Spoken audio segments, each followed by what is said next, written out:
सबको माफ करते हुए, मुझ सबसे माफी मांगते हुए हट जाओ। पिछले 13 सालों से 4x6 के इस बिस्तर पर लाश की तरह पड़े हुए हरीश राणा की ज़िंदगी में एक बाबा या फिर कहे वैद्य की एंट्री होती है, जो कहते हैं मेरे द्वारा बनाई गई जड़ी बूटियों से हरीश राणा दोबारा से स्वस्थ हो जाएंगे, चल पाएंगे और बोल पाएंगे। ये सुनकर पिता अशोक राणा की आंखों में आंसू आ जाते हैं और वो पूरी तरह टूट पड़ते हैं। ये बाबा राजस्थान के भीलवाड़ा के रहने वाले हैं, नाम अखंडानंदा है।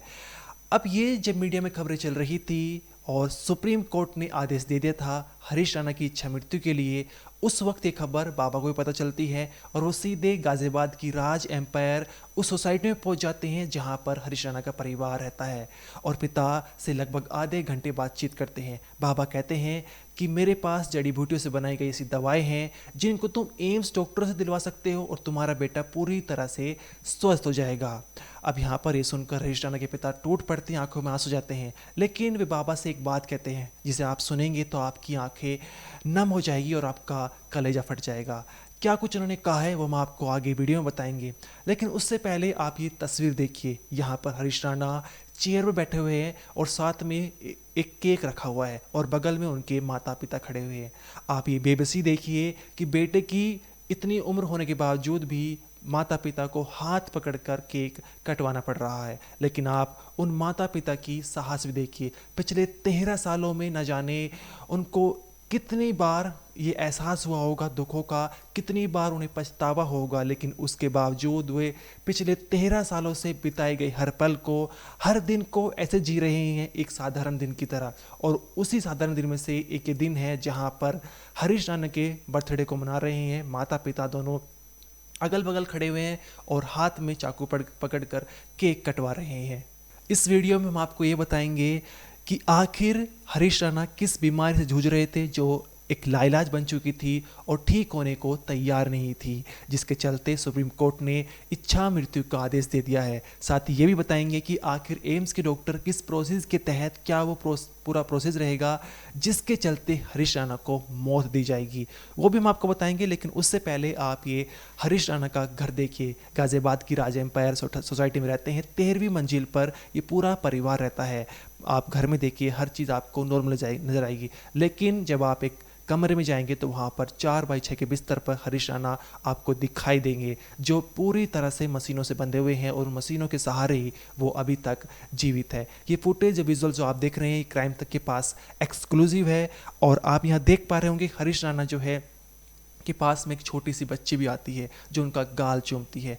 अब ये सिर्फ हरीश राणा को ही पता है कि वह आसपास के लोगों की बातों को समझ पाते हैं, सुन पाते हैं या फिर कुछ महसूस कर पाते हैं, ये सिर्फ हरीश राणा को ही पता है। अब यहाँ पर एक छोटी सी बच्ची जो उनके परिवार में ही मौजूद थी वो हरीश राणा की गाल को चूमती है। अब ये सिर्फ उन्हें पता है कि क्या वो ये महसूस कर पाए हैं या फिर नहीं कर पाए हैं।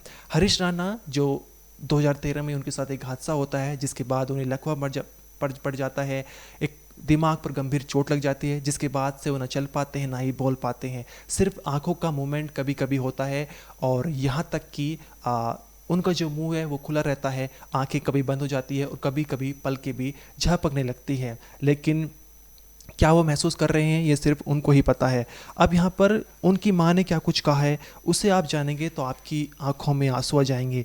माँ ने कहा है, और माँ से जब भी बातचीत की जाती है तो भावुक हो जाती है, उनके जो चेहरे का भाव है वो शून्य हो जाता है। माँ ने कहा है कि जब भी मैं उसकी मालिश करती थी तो मैं उसे घर के किस्से बताती थी, हर दिन घर में क्या कुछ बीता हुआ है, क्या कुछ हुआ है, वो सब उसे सुनाती थी मालिश करते हुए। और कई बार घंटों तक बस इंतज़ार करती थी कि एक बार बस पलक झपके ताकि मुझे लगे कि उसने कुछ समझ लिया है, सब सुन लिया है। लेकिन कभी उबासी लेता, कभी छींक आती या आँखों के आसपास की त्वचा फड़कती तो हमें उसी से उसके ज़िंदा होने का सुकून पता चलता। पिछले 13 सालों से परिवार जो है इसी जद्दोजहद में जी रहा है। यहाँ पर हरीश राणा के माता पिता ने दिल्ली वाला अपना मकान भी बेच दिया क्योंकि यहाँ पर खर्चा बहुत ही ज़्यादा आ चुका था।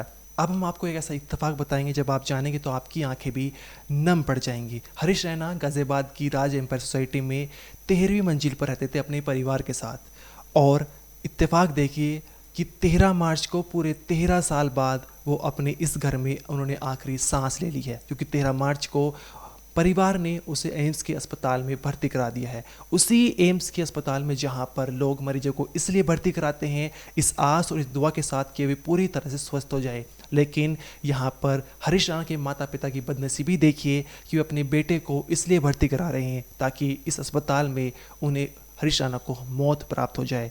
इतने नहीं, एक इत्तेफाक और सामने लेकर आता है। हरीश राणा की उम्र 31 साल है और अगर आप उम्र के अंकों को आगे पीछे करते हैं तो 1 और 3 सामने निकल कर आता है। यानी ये सिर्फ इत्तेफाक है या फिर कुदरत का निज़ाम, ये सिर्फ भगवान को पता है। अब यहाँ पर हरीश राणा एक ऐसी बीमारी से जूझ रहे थे जो बहुत ही लाइलाज बन चुकी थी। साल 2013 में जब वो चंडीगढ़ में पंजाब यूनिवर्सिटी में बीटेक की पढ़ाई कर रहे थे तो 4वीं मंजिल से गिर गए और उसके बाद जो है उनके दिमाग पर गंभीर चोट आ चुकी थी। एक ऐसी बीमारी आ चुकी थी जो पूरे शरीर में लकवा पड़ चुका था और कहें तो ना वो बोल पा रहे थे ना ही वो चल पा रहे थे और सिर्फ उनकी आंखें कभी कभी मूवमेंट होती थी। स्टार्टिंग में बहुत ही ज़्यादा दिक्कत हुई थी और जब डॉक्टरों को लगा कि अब शायद हरीश राणा ठीक नहीं हो पाएंगे और वो कोमा में पहुंच चुके हैं तो अस्पताल से उन्हें घर लाया जाया गया और कुछ समय बाद जो है वेंटिलेटर से भी हटा दिया गया। वेंटिलेटर एक लाइफ सपोर्ट सिस्टम होता है। अब जो एक स्ट्रेचर पर थे और माता पिता उनकी सेवा कर रहे थे। हरीश राणा के पिता ने बताया है कि कितना जो है उनको दुख झेलना पड़ा है, कितना खर्चा उनको झेलना पड़ा है। उन्होंने बताया कि एक समय पर नर्स और दो फिजियोथेरेपिस्ट थे जिनका काफ़ी खर्चा था। क्या कुछ उन्होंने बताया एक बार आप वो सुनिए। घर में हम आए 21 दिन बाद जी 21 दिन, हाँ लगभग 21 दिन रहे वहाँ। वो है हमारे पास डिस्चार्ज समरी के स्लिप। डॉक्टर ने बोल दिया कि आप इसको घर करें। फिर उसके बाद हमने एक नर्स रखी, उसमें मेरी सैलरी लगभग 27-28 हज़ार थी। फिर बाद में रिटायर हुआ तो मेरी 40-42 हज़ार थी। कहाँ काम करते थे? मैं ताज सेट सुना होगा आपने, ताज सिंगापुर एयरलाइंस टर्मिनल सर्विस। उसके बाद सर मैंने वो घर पे ले आए, नर्स रखी, एक फिजियोथेरापी रखा। हमें तो कुछ भी नहीं आता था और नर्स को 28 हज़ार रुपये बहुत होता है, पर चलो सहयोग मिला था, पैसा था, हमने दिया। और 2 महीने रखी हमने। 1-2 महीने हमने फिजियोथेरापिस्ट रखे, 2 रखे, एक 14,000 में, एक 9,000 में है। हाँ, एक तो साल भर लगा रहा, वो तो बहुत पैसे ले गया परंतु ठीक नहीं हुआ। उसने तो गारंटी भी ली कि 100% ठीक हो जाएगा। फिर इलेक्ट्रोथेरेपी, उसने पता नहीं कौन कौन सी थेरेपी दी हमने, पर कोई असर नहीं। उसके बाद हम इसको जैसे दौरा पड़ गया तो फिर वो श्वेता सिंगला को फ़ोन किया तो उन्होंने बोला इस नर्सिंग होम में ले आओ। वहाँ ले गए, वहाँ उन्होंने 4 घंटे में वो कवर कर लिया। कहने 3 दिन बाद हमें डिस्चार्ज कर दिया। उसके बाद फिर घर आ गए। फिर ये जो HBOT दी ये बाद में दी थी हमने, क्योंकि जब बनर्जी जी से वो हुई ना, किसी ने रेफरेंस दिया, वहाँ ले गए। तो ये 2 साल बाद की बात है। ये कुछ कर रही है, पेन लिया है इसने अंदर। तो उसके बाद हमने वो जो दी तो 26 दिन बाद होश में आ गया था। जब ये होश में आया तो 3 दिन बाद इसको फिर दौरा आ गया। हम एम्स ले गए, ट्रामा सेंटर, जो मैं अभी पहले बात बता रहा था। एम्स ट्रामा सेंटर में इसको 31 दिन रहा है वेंटिलेटर पे। जो मैंने व्यवहार था वो तो बता ही दिया आपको पहले, प्रोफेसर की ऐसे लगे कहने। उसको वहाँ लागा भी लग गया। उस लागा ठीक करने को हमें लग गया लगभग 1 साल। परंतु भगवान की कृपा से पहले तो एक बंदा लगाया, वो 100 रुपये रोज ले, परंतु एक लड़की ऐसे मिली उसने कोई पैसा नहीं लिया। हाँ, उसको ये आवे जैसे कभी उसके बेटे का जन्मदिन है तो पाइनएप्पल केक ले आए, फ्रूट केक ले आए, या जो भी कैसे सेवा करें। हाँ, डॉक्टर को भी ले जाता, वो डॉक्टर मना करती थी, कह रहे नहीं लाना। और वो डॉक्टर ऐसी है कि उसने हमें CT स्कैन के लिए भी मना कर दिया। फिर जब 1 साल 2 साल बीत गए तो मैंने कहा आप वो हमारे से ना वो मांग रहे थे CT स्कैन की लेटेस्ट रिपोर्ट। कह रहे अभी नहीं करना। मैंने कारण तो बता दो मेरे को कुछ। तो उन्होंने बोला जैसे एक पेड़ सूख जाता है, पेड़ की जड़ें सूख जाती हैं, पेड़ सूख जाता है, वैसे ही जो ब्रेन की मैंने छोटी छोटी नसें होती हैं वो सूख चुकी हैं। तो मैं नहीं चाहती कि आप, वो जानती थी मेरे को पूरा कि यही बंदा काम करता है। और तो कह रही नहीं है, पैसा नहीं खर्चना। उसके बाद हमने देसी इलाज शुरू किया। तो उसमें आपने सुना होगा योगेंद्र रस, चिंतामणि रस, मंगल रस, कितने महंगे हैं ये। एक 10 ग्राम लेना आपने तो 10 ग्राम नहीं, 1 ग्राम भी लेना तो स्वामी रामदेव का 900 रुपये का है और धूत पापेश्वर कंपनी का 1400 रुपये का है।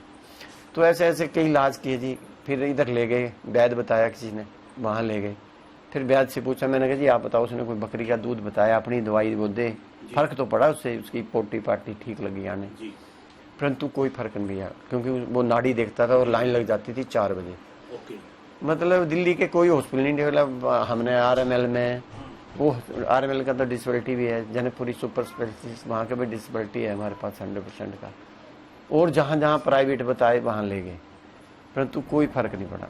अब कोविड में इसको हम गांव ले गए और गांव में ले जाने के बाद ये ठीक रहा गांव में, परंतु वहाँ ये फूड पाइप इंडोस्कोपी जैसे यहाँ नहीं डालने आती, यहाँ CMO ने भेजा मेरे को यशोदा में, उन्होंने 7,000 रुपया रखवाया भी, बाद में तीसरे दिन बोलता जी इसको अप्रूवल लेना पड़ेगा। मैं क्या अप्रूवल का आएगा, कह रहे जी इसको डालने का। मैं क्या डालने का, आपने सारा खूनो खून कर दिया, अगर नहीं डालने आती तो मना करो मेरे को, कि मेरे को नहीं डालने आती है भाई। छूट भी सकता है, 5-6 महीने का मेहमान है, सच जो बात है, परंतु कोई पता नहीं, कह नहीं सकते। हम तो ये सोच रहे हैं, ये तो ऊपर वाले के ऊपर है। हमें किसी को जीवन, जैसे उन्होंने लिखा कि हमें किसी का मारने का हक नहीं है, परंतु भारत सरकार ने या किसी भी सरकार ने कोई बुद्धिजीवी चुने हुए हैं, कोई जज बनाए हैं, कोई कुछ तो कुछ डिसाइड लेने के लिए ही तो बनाए हैं वो। हमने तो, हम माता पिता है, हमें अच्छा तो ना लगता कि हम ही अपने बच्चे का गला घोंट दे, क्या अच्छा लगता है या शोभा देता है? कोई, मैं तो बोलता कोई ऐसा माता पिता नहीं है जो कि अपने बच्चे की जान अपने आप ले ले। हमने कोर्ट में जाने का मतलब ये था कि वो लोग जो उनकी पीठ बैठेगी या मेडिकोल बोर्ड, जबकि डॉक्टरों ने 100% डिसेबिलिटी दे दी है। और एक डॉक्टर ने हमारा जो न्यूरोलॉजी का भी रिटायर हो गए, आनंद सिंह RML के थे न्यूरोलॉजी के, उन्होंने लिख के दिया था, उनके साथ ऐसा कह रहा हमने दिया लिख के, 2 डॉक्टरों ने और ने दिया, वो भी प्रोफेसर थे, वो कर दिया। डॉक्टरों की तो होती है, हमारी इतनी कोई पहुंच नहीं है। तो मेरा कहने का भाव है कि जो जज साहब हैं, ठीक है उन्होंने जो निर्णय लिया क्या अपना सोच के लिया, परंतु ऐसी जो महान हस्तियां बैठा रखी हैं सरकार ने, वो या तो यहाँ आकर के साक्षात्कार में देखेंगी वाकई उस घर में क्या क्या परेशानी है, क्या नहीं है। रात भर अभी जागना पड़ता है जब इसको बलगम खांसी होती है तो, क्योंकि हम ये कर देना, अप्रूवल कर देना, ब्रेड वाला आया हुआ 6383। तो फिर जज साहब ने ये रिपोर्ट दी और हमें हमारी ये इच्छा है कि अब इसको ना कष्ट से मुक्ति मिल जाए, हम इसके अंग पंग दान कर दें और इसको इस कष्ट से मुक्त मिल जाए। है तो ये भी जीव हत्या, मैं इस बात को सुनता, मेरी आत्मा अलाउ नहीं करती इससे, क्योंकि मैं संस्था में रोज जाता हूँ, 4 बजे उठता हूँ, लेकिन परिस्थिति ऐसी बन चुकी है कि हम नहीं चाहते कि इस बच्चे से, मैं भी क्षमा मांगता हूँ, हम क्षमा चाहते हैं, जाने अनजाने मनसा वाचा कर्मा, कभी भी हमारे से कोई भूल चूके तो बेटा माफ कर, और तेरी गाड़ी खराब हो चुकी है, तू भी परमात्मा से अगर सुनता है तो परमात्मा से प्रार्थना करके मेरे को इस कष्ट में मुक्त करो और मैं दूसरे किसी समर्थ घर में जन्म लूं, वहां तू सुख मतलब जैसे भी है तेरी आत्मा की मतलब शरीर मिले, ठीक ठाक मिले। तो हमारी तो ये दुआ है। अब हम आपको बताते हैं कि आखिर एम्स के डॉक्टर हरीश राणा को किस तरह से मौत देंगे। ये पूरी जो है 6 से 7 स्टेज में होगी। यहाँ पर 13 सालों से जिंदा होकर भी लाश बने हुए हरीश राणा को अब धीरे धीरे उनके कुछ जो दवाएं हैं जिनको सहारे वे जीवित हैं उनको हटाया जाएगा और उनकी जो मशीनें हैं उनको भी हटाया जाएगा। एक वक्त ऐसा था जब वो वेंटिलेटर पर थे, लेकिन डॉक्टरों के आदेश के बाद जो है उन्हें वेंटिलेटर से हटा दिया गया है। अब यहाँ पर हरीश राणा की जो ब्लड प्रेशर की दवाई है उनको धीरे धीरे कम कर दिया जाएगा और उनकी जो मशीनें लगी हुई है उनको सिस्टम को हटा दिया जाएगा। लेकिन कुछ दवाई जो हैं अभी भी उनको दी जाएगी, जैसे कि ये दवाई हो सकती है जो नींद की दवाई है वो दी जाएगी। अगर किसी तरह का दर्द हरीश राणा झेल रहे हैं तो उन दवाइयों को हरीश राणा को दिया जाएगा। आप कह सकते हैं कि हरीश राणा अगर किसी तरह का दर्द झेल रहे हैं तो कैसे बता पाएंगे, वो तो ना बोल पाते हैं, ना ही कोई इशारा कर पाते हैं, ना ही चीख पाते हैं, ना ही रो पाते हैं। लेकिन डॉक्टर को शायद पता चल सकता है कि किस तरह का अगर उन्हें कोई दर्द हो रहा है तो उसके चलते वो पेन किलर और नींद की दवाई भी उन्हें दी जाएगी। पैसिव यूथेनेसिया ये होता है कि जिसमें कि हम लोग जितनी भी लाइफ सपोर्ट ट्रीटमेंट पेशेंट को दे रहे हैं वो हम विड्रॉ करते जाते हैं। ये एक मेडिकल बोर्ड की सुपरविजन में होगा जिसमें कि हम लाइफ सपोर्ट मेडिसिन, चाहे वो बीपी कंट्रोल करने की दवाई है या वो ऑक्सीजन है या जितने भी लाइफ सपोर्ट के मेजर्स हैं उनको हम विड्रॉ कर लेंगे, जिससे कि पेशेंट नेचुरल वे से उसकी जान जाए। एक्टिव यूथेनेसिया ये बिल्कुल नहीं है। एक्टिव यूथेनेसिया में हम मेडिसिन देते हैं जिससे कि पेशेंट की जान जाए। इसके अंदर पैसिव यूथेनेसिया, जो भी उसका सपोर्ट सिस्टम है उसको धीरे धीरे एथिकल वे में हम विड्रॉ करते जाएंगे ताकि पेशेंट एक नेचुरल डेथ के हिसाब से जाए। ये जो पूरा प्रोसेस होगा, ये तो आपने एक बात बताई कि जो भी उसका लाइफ सपोर्टिंग सिस्टम होगा, चाहे वो फूड हो, चाहे वो पाइप के थ्रू या जो भी थ्रू जाता हो, इसके अलावा क्या ऐसा भी होगा कि वेंटिलेटर पर पहले उसे डाला जाए, फिर वो वाला प्रोसेस किस तरीके से होता है वेंटिलेटर? पेशेंट को पहले स्टेबलाइज किया जाएगा। अगर उस वक्त उसको स्टेबलाइजेशन करने के लिए कुछ चीज़ों की आवश्यकता है तो वो डॉक्टरी बोर्ड जो है उसका डिसीजन लेगा, और उसके बाद धीरे धीरे करके जो है चीज़ों को विड्रॉ किया जाएगा। और पेशेंट को भी तकलीफ़ ना हो, इस चीज़ का भी जो डॉक्टर्स हैं वो पूरा ध्यान रखेंगे, ताकि उनकी जो जान जाती है वो बड़े नेचुरल वे से जाए और बिना किसी ज़्यादा दिक्कत के जाए। क्या इसमें जो बीपी की दवाइयाँ होती है उसका क्या रोल होता है sir? Life saving support system के अंदर बीपी जब लो होता है तो हम बीपी बढ़ाने की दवाइयाँ देते हैं, अगर वो नहीं देंगे तो पेशेंट की डेथ हो जाएगी। ऑक्सीजन देते हैं, कई बार वेंटिलेटर्स भी देते हैं, और असिस्टेड न्यूट्रिशन एंड हाइड्रेशन देते हैं, यानी कि हम नलकी के जरिए पेशेंट को खाना देते हैं, पानी पहुंचाते हैं या आईवी फ्लूइड्स देते हैं। ये सब जो हैं ये लाइफ सस्टेनिंग या लाइफ सपोर्ट मैन्यूवर्स हैं जो कि हम करते हैं पेशेंट के साथ में। लेकिन पैसिव यूथेनेसिया में धीरे धीरे करके बोर्ड जो है इनको विड्रॉ करता जाता है, ताकि पेशेंट की अपनी एक नेचुरल डेथ हो। अगर ये जो बीपी की मेडिसिन है उसको कम किया जाए या हटाया जाए उसको नेचुरल डेथ लाने के लिए, तो ऐसे में पेशेंट को प्रॉब्लम भी शुरू हो जाएगी, घबराहट हो जाएगी या किसी तरीके की कोई दिक्कत, तो उस केस में फिर डॉक्टर क्या करेंगे?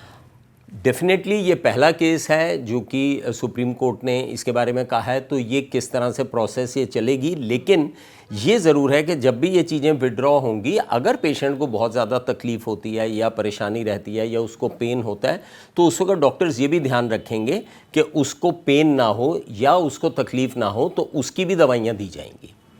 ठीक है। क्या नींद की मेडिसिन भी दी जाएंगी उनको? ये बोर्ड का डिसीजन रहेगा कौन सी दवाई देनी है या कौन सी नहीं देनी है, लेकिन एक सक्षम बोर्ड जो है अपनी सुपरविजन के अंदर एथिकल वे में इन चीज़ों को विड्रॉ करेगा। इस तरह से जो है उन्हें जो है ये तमाम चीज़ें हटा दी जाएंगी और उन्हें जो है एक नेचुरल जो है सिर्फ पानी के सहारे उन्हें छोड़ा जाएगा। ये धीरे धीरे करके किया जाएगा, और जब लगेगा खाना पीना उन्हें दी जाएगा, लेकिन जब डॉक्टर को लगेगा कि अब शायद वक्त आ चुका है कि हरीश राणा की सांसें थमने वाली हैं, कुछ वक्त ही बचा है, उसके बाद खाना पीना भी उनका बंद कर दिया जाएगा। अभी जो है ऑक्सीजन के साथ ऑक्सीजन भी लगाई गई हुई है, लेकिन आने वाले वक्त में ऑक्सीजन भी हटा दी जाएगी और जो है नेचुरल जो हवा है उससे ही वे सांस लेने का कोशिश करेंगे। और शायद जब लगेगा डॉक्टरों को कि अब अंतिम समय आ चुका है, तो उसके बाद जो है ये पूरी प्रक्रिया समाप्त हो जाएगी और एक तरह से वो सिर्फ एक बिस्तर पर आपको नज़र आएंगे। लेकिन अभी पूरी तरह से सिस्टम नहीं हटाया गया है, अभी उनकी कुछ दवाइयाँ भी चल रही है, ये एम्स के डॉक्टरों ने बताया है। और साथ ही हम आपको बता दें, एक वीडियो सामने लेकर आई थी जहाँ पर ब्रह्म कुमारी जो है वो उनसे बातचीत कर रही थी, उनके माथे पर चंदन का टीका लगाती है, और उस वक्त आप देख सकते हैं उनकी आंखें मूवमेंट भी करती हुई नज़र आएगी। इस वीडियो में तो नहीं, आपका जो भी कहना है कमेंट सेक्शन में ज़रूर बताइए। आप देखते रहिए क्राइम तक।